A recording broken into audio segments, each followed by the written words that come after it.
A very good morning to all of you. 9 class की mathematics से अब 10 class की मैथमेटिक्स की दुनिया में हम लोग एंट्री कर रहे हैं। 9 क्लास की मैथमेटिक्स का मतलब बेसिक लेवल। कौन सा basic level? A B C, बस इतना ही पढ़ाए। और डी से अपनी शुरुआत होगी 10 क्लास में। यहां पर लेंथ, ब्रेथ, डेप्थ, ये तीनों ही चीजें ज्यादा हैं सब्जेक्ट के एतबार से और चैप्टर के एतबार से। कुछ ऐसे चैप्टर हैं 10 की दुनिया में जो फर्स्ट टाइम आप सुनेंगे और बहुत मजेदार चैप्टर हैं, बड़े खूबसूरत चैप्टर हैं, लेकिन अभी तक उन चैप्टर्स की फ्रेग्रेंस आप तक नहीं पहुंची है। वो फ्रेग्रेंस आप तक पहुंचेगी, आपको बहुत मजा आएगा, आपको पढ़कर भी लगेगा कि हाँ, ये वाकई मैथमेटिकल सब्जेक्ट अब हमने पढ़ना शुरू किया है। और मैथमेटिकल सब्जेक्ट क्यों कह रहे हैं? क्योंकि जो असली मैथमेटिक्स की दुनिया है, जो बेसिक लेवल था वो 9 में से आपने पढ़ लिया, एबीसी, बस बहुत बेसिक बातें पढ़कर आए थे आप। कोऑर्डिनेट ज्योमेट्री पढ़ा था, लेकिन अब कोऑर्डिनेट ज्योमेट्री का फील यहां लेने को मिलेगा। कौन कौन से चैप्टर्स हैं? कुछ तो कॉमन चैप्टर्स ही हैं। जैसे पहला चैप्टर अगर मैं 10 की मैथमेटिक्स की बातें करूंगा, जिससे हम लोग शुरुआत भी करेंगे, पहला चैप्टर यहां पर भी वही है, रियल नंबर्स। वहां पर भी पढ़ा था नंबर सिस्टम, वही सारी नंबर्स की बातें करेंगे हम लोग, लेकिन बिल्कुल अलग ढंग से बातें करेंगे, बिल्कुल बेसिक से शुरू करके टॉप लेवल तक ले जाने की कोशिश करेंगे। दूसरे नंबर पर यहां पर इसकी 10 की दुनिया में चैप्टर है पॉलिनोमियल। पॉलिनोमियल तो सर मैंने पढ़ा था 9 में, मैं पॉलिनोमियल के बारे में बहुत कुछ जानता हूं। आप जितना कुछ जानते हैं उससे 2-3 नोट ऊपर का खेल खेलने की कोशिश है। अब ग्राउंड का साइज बड़ा है, पिच भी अलग है और बॉल भी अब लेदर की है, अब प्लास्टिक की बॉल से खेल नहीं चल रहा। अगला तीसरे नंबर पे चैप्टर, तो तीसरे नंबर पे चैप्टर जो हम लोग डिस्कस करने वाले हैं वो डिस्कस करेंगे हम लोग एली। एली क्या है? Linear equation. वही सुना सुना चैप्टर है, लेकिन लीनियर इक्वेशन का असली डेप्थ, असली मजा आपको अब 10 क्लास में आएगा। लीनियर इक्वेशन की दुनिया जब खत्म होगी तब हम लोग बातें कर रहे होंगे QE, quadratic equation. This is new for you. Quadratic means degree 2, और फिर डिग्री 2 से वो दुनिया कहां तक लेके जाती है, फिर एज प्रॉब्लम की दुनिया में क्या होता है, फिर ट्रेन कैसे दौड़ रही होती है क्वाड्रेटिक की दुनिया में, वी विल डिस्कस। लेकिन ये चैप्टर भी बड़े जबरदस्त, दोनों ही इक्वेशन से रिलेटेड। नंबर 5 एपी, बिल्कुल ही नया chapter. Sequence, progression, patterns, numbers के पैटर्न्स, ग्रुप लिखे हुए होंगे तो उसमें हम कैसे ऐड करें। अगर लिखा हुआ है 1 + 2 + 3 अप टू 100 अप टू 1000, तो with in fraction of seconds हम लोग कैसे आंसर्स प्रिडिक्ट कर लें। ये इस टाइप की सिचुएशंस हम लोग डिस्कस कर रहे होंगे एबी की दुनिया के अंदर। Number 6 another new chapter ST, similar triangle, congruent triangle की नॉलेज आपको दे दी गई 9 क्लास के अंदर, लेकिन यहां पर सिमिलर ट्रायंगल बिल्कुल ही अलग दुनिया, आउट ऑफ द माइंड। कभी ऐसा चैप्टर आपने देखा भी नहीं है, कभी आपने सुना भी नहीं है।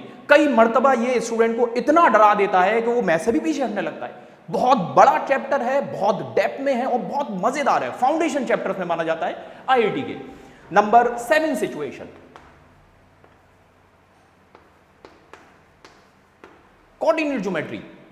कोऑर्डिनेट ज्योमेट्री कहां तक पढ़ा था? 4 क्वाड्रेंट होते हैं, खत्म।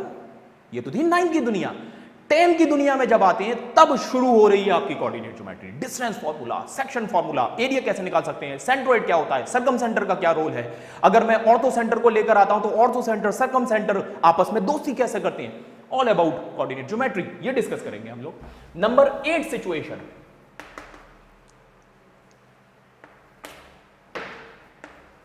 कलर चेंज कर दिया मैंने।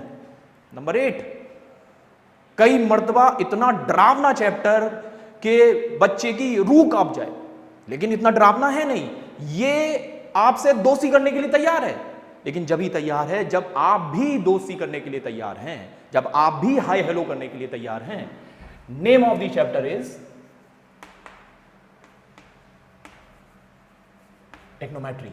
और नंबर 9 पर हम इसे टेक्नोमेट्री ही कहते हैं, लेकिन एनसीईआरटी के लेवल पे अगर क्लासिफिकेशन ऑफ चैप्टर्स देखते हैं तो वो थोड़ा सा इसे कहते हैं एप्लीकेशन ऑफ टेक्नोमेट्री। हम उसे टेक्नोमेट्री ही मानते हैं, लेकिन फिर भी उनके एतबार से अगर मैं लिखता हूं तो एप्लीकेशन ऑफ टेक्नोमेट्री या HND, हाइट एंड डिस्टेंस। इसमें भी बहुत अच्छे प्रैक्टिकल सिचुएशंस आपको देखने को मिलेंगे। Number 10 situation, number 11 situation. Number 10 circle then construction. Construction की दुनिया वही, कंपास, प्रोटेक्टर, सेट स्क्वायर का क्या यूज होता है, ये कहीं पर काम में आता भी है या नहीं आता है। Construction is basically the language of engineers. आप ड्राइंग बनाते हैं जब इंजीनियर में अगर आप जाते हैं तो फाइनल प्रोडक्ट तो आपका ड्राइंग आता है। वो ड्राइंग बनाने से पहले जिन टूल्स की नॉलेज आपको होनी चाहिए उन टूल के बारे में हम लोग यहां डिस्कस करते हैं। कुछ बेसिक चीजें आपको इसी लेवल पर 9-10 लेवल पर सिखाने की कोशिश करते हैं। Number 12 situation, area. एरिया से तो माइक ही गया, माइक वापस, मैं भी वापस। Area, area related to circle. और अब एरिया की दुनिया आपके लिए खत्म। आपने ट्रायंगल का एरिया पढ़ लिया, हीरोन्स फॉर्मूला पढ़ लिया, हाफ बेस इनटू हाइट √3/4। तो एरिया करते करते 10 की दुनिया में जब हम आते हैं तो इस सर्किल की दुनिया हम लोग ऐसे डिस्कस करते हैं कि एरिया तुम्हारे लिए जिंदगी भर के लिए खत्म, कोई भी शेप का एरिया आप निकाल पाओ। नेक्स्ट सिचुएशन नंबर 13, यहां हम बातें करेंगे वॉल्यूम की। बहुत प्रैक्टिकल चैप्टर, मजा आ जाएगा आपको। पानी का वॉल्यूम निकालना है, 1000 लीटर, 1 मीटर क्यूब, इनमें क्या रिलेशंस हैं, किलोमीटर, मीटर। इतना जबरदस्त चैप्टर। आप जिस रूम में बैठा हुए हैं वो पूरा एक क्यूबॉइड शेप का बना हुआ है। मैं जो भी वायर देखूंगा, दुनिया का हर वायर एक सिलेंडर है। तो इतना जबरदस्त चैप्टर कि आपको जब आप पढ़ेंगे तो आपको वाकई लगता है वाह क्या चैप्टर पढ़ लिया। Number 14 situation and number 15। Number 14 is stat, data. दुनिया भर का डेटा डील कैसे किया जाता है, ग्राफ कैसे बनते हैं, डेटा को इंटरप्रेट कैसे किया जाता है। आप इकोनॉमिक्स टाइम्स कभी भी उठा लिए, सिर्फ उसमें डेटा डेटा लिखा हुआ है, तो उस डेटा का क्लासिफिकेशन कैसे होता है। एक बेसिक लेवल स्टैट का 9th में पढ़ा, बहुत बेसिक लेवल, मैं वही कहता हूं उसे ABC। यहां तो डेप्थ की बातें होती हैं, एनालिटिकल सिचुएशंस, मीन कैसे निकलता है, मोड कैसे निकलता है, मीडियन कैसे निकालते हैं, ओजीव क्या होता है, उन दोनों के इंटरसेक्शन पॉइंट से क्या होता है। Will discuss all this in this particular chapter. Number 15 probability, और इसके साथ अपना डिस्कशन पूरा खत्म होगा। चलो मैं वेट कर रहा हूं, आपसे अगले लेक्चर में मुलाकात होगी। Bye bye.